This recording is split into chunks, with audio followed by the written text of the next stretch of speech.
भनिन्छ नि पहाडले बाँच्न सिकाउँछ अनि हिमालले हाँस्न। हो, त्यही हाँसोको खोजीमा यसपालि हामीले गन्तव्य तय गरौँ सोरोल्पा, one of the biggest glacial lake in the Nepal. हाम्रो यात्रा सुरु हुन्छ भक्तपुरको लोकन्थलीबाट। बिहान 8 बजे असोजका सुनौला घामको किरणसँगै बाइकको गियर बढाउँदै काठमाडौँ भ्यालीलाई बिदा गर्यौं।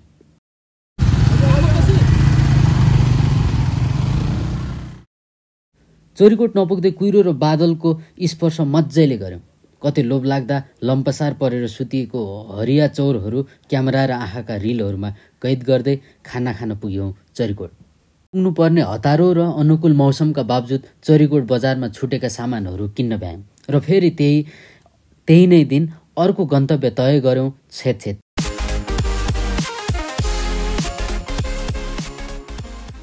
बाटोमा सुस्याइरहेका खोलाहरू, पहाडमा बसेका सुन्दर गाउँहरूसँग अन्तर्क्रिया गर्ने मन हुँदाहुँदै पनि अत्यारिनु पर्यो।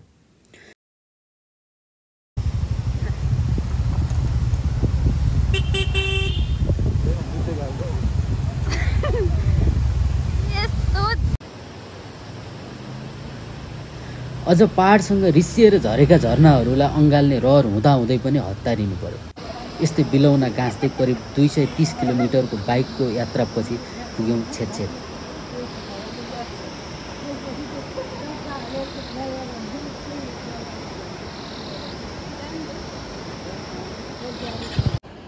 $231 किलोमिटर टोटल। 231? त्यसमा पनि कलङ्कीदेखि उता जोडेको छैन। छेतछेत आइपुग्यो। छेतछेत भन्ने तपाईहरु अब यहाँबाट धेरै कटेर माथि जानु भएछ। अबदेखि चाहिँ यहाँबाट त्यो पर बोट हेर्ने बानी गर्नुस्। यताबाट सर्टकट नजिक छ। घरहरु यहाँ छ है। अनि 2 घण्टामा अब हामी पुगिन्छ सिमीगाउँ। त्यहाँको होटल नम्बर छ नि, बन्द भयो भने अब 8 ल सपोज मानम चाँडै पुगे त पुग्यो। बन्द हुँदैन माथि। माथि के होटल पो छ फेरि। नम्बर छ। ब्याग त छैन होला गरे हैन, ठुलै होला। कतिको मान्छेहरुको फ्लो कतिको छ अहिले? मान्छेहरुको फ्लो त भइराछ नि। आइराछन्? आइराछ।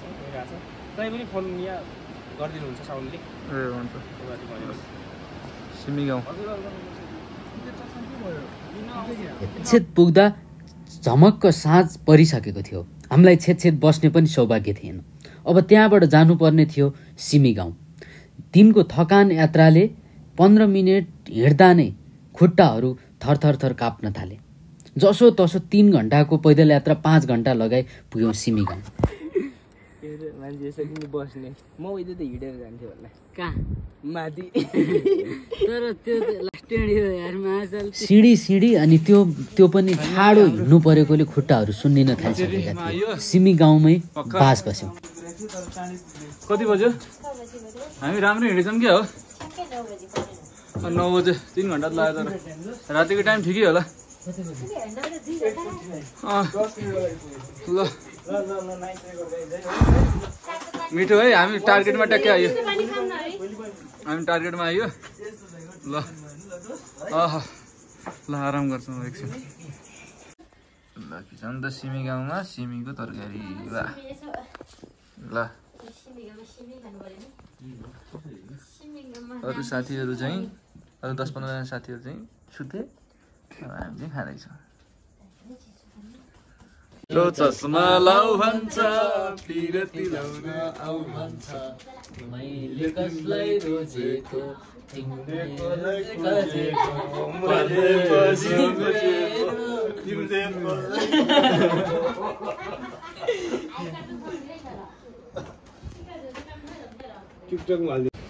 बिहान चिया नास्ता खायोवरी लाग्यौं थान्दिङतिर। ठाडो उकालो हिँडेर नसकिने सिँढीले थकाइको प्रकाश नआएको थियो।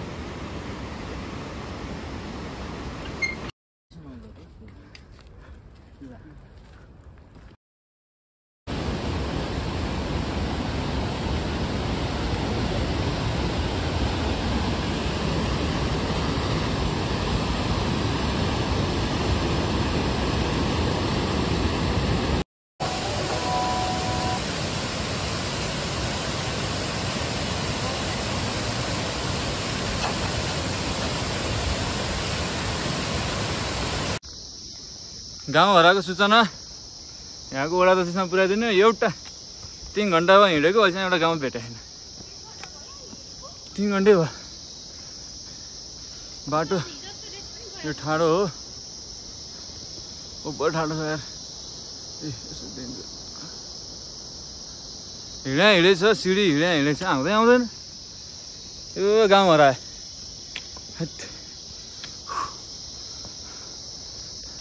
यस्तो छ सिडी हिँडे तलदेखि सिडीको सिडी है ल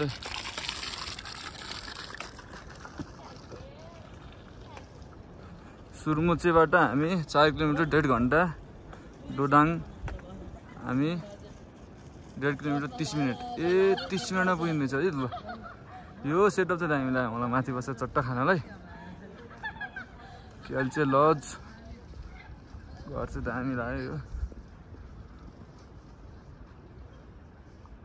बन्द रहेछ त्यहाँ खुल्ला रहेछ बसौँ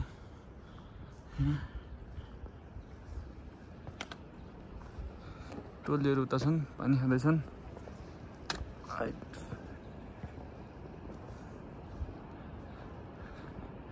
खतरा भयो सेटअप हरियो घर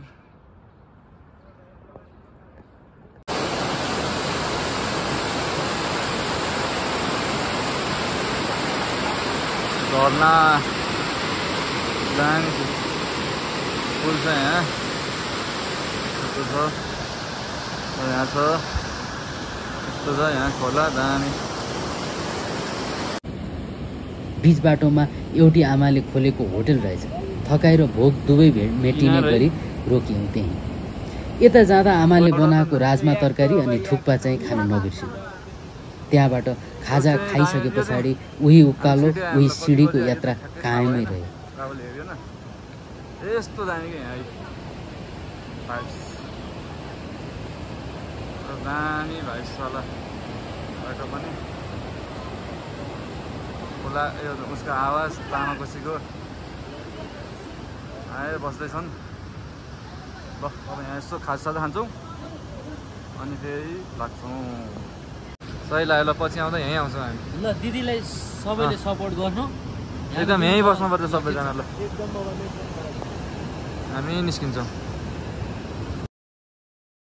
2081 साल असार 22 गते राति दोलखाको रोलबालिङ खोलामा 81 बाढी आयो गौरीशङ्कर नौको रोलबालिङ पदयात्रामा पर्ने डोगाङका 8 होटल बगायो एकजनालाई बेपत्ता बनायो स्थानीय भन्छन् ना र बेदिङको बीचमा माथिबाट निकै ठुलो पहिरो खसेको छ त्यस क्षेत्रमा साना हिमतालहरू छन् तिनै फुटेर आएको पानीले पहिरो ल्याएको उनीहरूको अनुमान छ ल हामी चाहिँ अहिले खाना खाँदैछौँ ठाउँ के अरे है यो चाहिँ कुद्दैछ थाङडिङमा राति 8:15 मा आइयो ट्याक्कै यस्तो छ ल अब भोलि भेटौँला यो पहाड पुरै देखिरहेको यहाँ जुन लागिरहेछ यो घर अनि बसेको होटल यहाँ खाना खाएको बस्ने होटल चाहिँ यहाँ रहेछ यो घरमा हामी बसेको त्यत्रो डाँडा पार गरेर आएको आज पनि अब हामी 10 घन्टा जति हिँड्नु छ 10 होइन 5 3 9 लगभग 9 8 9 9 घन्टा जति हिँड्नु छ अब चिया खाएर यसो निस्किनु पऱ्यो अनि ना भ्याली पुग्छ ना गाउँ कि ना भिलेज के भन्छ त्यहाँ पुगिन्छ त्यहाँबाट फेरि 5-6 घन्टामा सरोलबाट दुधकुण्ड र अर्को बिहानै थानदिङलाई पनि बिदा गर्दै लाग्यौँ बेदिङतिर र बेदिङमा बिहानको खाजा अब के भने हिमालको चिसो सेरोटोले छुन थालिसकेको थियो बेदिङबाट खोलाको किनारा हुँदै ना भिलेज पुग्यो सालङ छोलिङ गोल्पा विद्यालय कडा नाम रहेछ ओ यो विद्यार्थीले सम्झिन सक्छन् है तर दामी रहेछ कि हेर्नु कस्तो फेरि फेरि चाहिँ कस्तो दामी है नाम चाहिँ कडा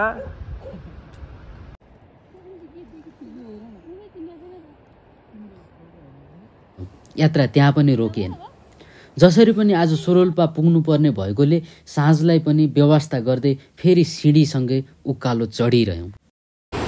ल हामी सोरोल्पाको ताल जाँदैछौँ है त। अब भने ग्रुपमा आएका साथीहरूलाई एल्टिट्युड सिकनेस देखिन थाले जस्तो हुन थालिसकेको थियो। त्यही पनि व्यवस्था गरी हिँडिरह्यौँ।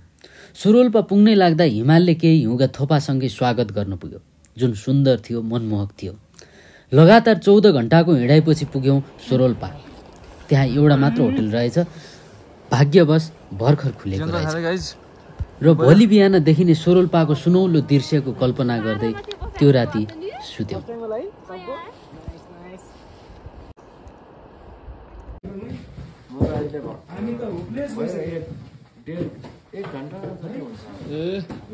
हामी ठिकै हिँड्यो हो र। ल सोरोल्पा क्याफे आयो। सोरोल्पाले बिहानै हामीलाई स्वागत गर्न तम तयार थियो। सूर्यका किरणले हिमालका खोज छेड्दै हाम्रो आँखासम्म आइपुगेको थियो र सोरोल्पासँग केही साक्षात्कार गऱ्यौँ। सनराइज हुन लागेको थियो। ल खतरा हुन लागेको छ। ताल यहाँ छ, हामी यो होटलमा बसेको। ताल ठिकै छ, राम्रै छ। त सनराइज हेर्थ्यौँ। बाबा सनराइज भयो।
मेरो नाम चाहिँ प्रकाश तामाङ हो। मेरो छेउमा च्यानिटी हाउस छ। आउनुभयो भने कतै सम्पर्क गर्नु होला। मेरो नम्बर चाहिँ 9840644797 हो। अनि कतै लोकल गाइडहरू चाहियो भने पनि गर्छु। अहिले चाहिँ खासै ओड्ने छैन, ओड्ने नाम आइसकेको छ। अब छिटो ल्याउँछु त। 8-9 जना क्यापेसिटी, अहिले 4-5 जना क्यापेसिटी त छ। अनि कतिजना मान्छे चाहिँ नामै बस्छ होइन, यता होटल छैन भनेर। दाइको चाहिँ ट्याक्क तालैमा होटल छ। भ्युजेन लागेको सोरोल्पालाई त्यही बिदाई गर्दै अब लाग्यौँ दुधकुण्डतिर। नेपाल ब्रु कफी छेउलबाको टी हाउसमा पाउँछ है। On the way to Dudhkund.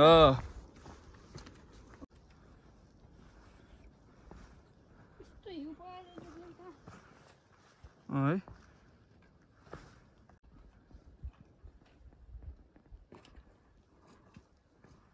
बाटो यस्तो छ दुधकुण्ड जान। त्यहाँबाट करिब 4 घण्टाको लगातार पदयात्रापछि पुग्न सक्यौँ दुधकुण्ड। त्यहाँसम्म पुग्दा भोगेका कठिनाइहरू यो दुधकुण्डको दृश्यपछि सबै बिर्सिएर रमायौँ। हिमालको काखैमा शान्तसँग सुतिरहेको दुधकुण्डलाई बिउजायौँ, उसँगै बात मार्यौँ र फर्कियौँ बेदिङ। फाइनल्ली हामी चाहिँ दुधकुण्ड आइसकेका छौँ। साह्रै गाह्रो भयो, एकछिन त औषध नै खानु पऱ्यो, तर नि आइयो। हिमाल एकदम दामी छ ल यो हिमालहरू जताततै एउटा मात्रै घर रहेछ एउटा मात्रै बस्ने ठाउँ यहाँ चिया खाना के होला बन्द छ तर उठ्ती छ म देखाउँछु यहाँ कस्तो दामी छ यो ठन्डो कस्तो खतरा छ म देखाउँछु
बिहान उठ्ने बित्तिकै हिमाल देख्न पाइयोस् यो हातले सधैँ सधैँ नेपाल देख्न पाइयोस् नेपाल देख्न पाइयोस् गुड मर्निङ गाइज फ्रम बेदिङ हिजो राति पनि नाइटमा बेदिङ आइयो अनि खिच्न पाइएन म तपाईँलाई देखाउँछु कस्तो छ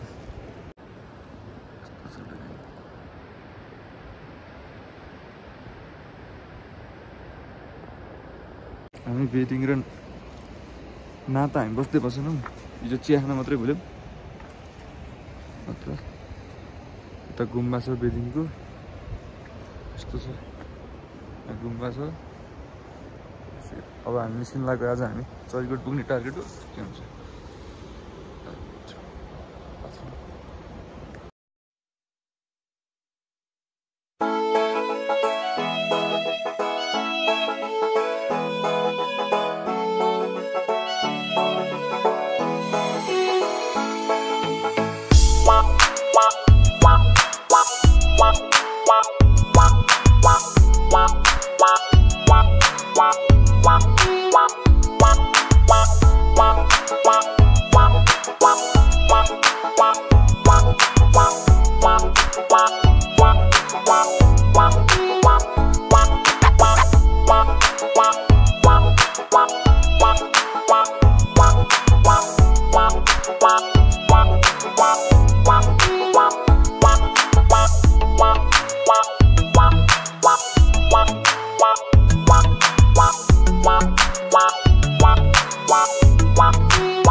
Ken lo, vai. No, no, no. No, tú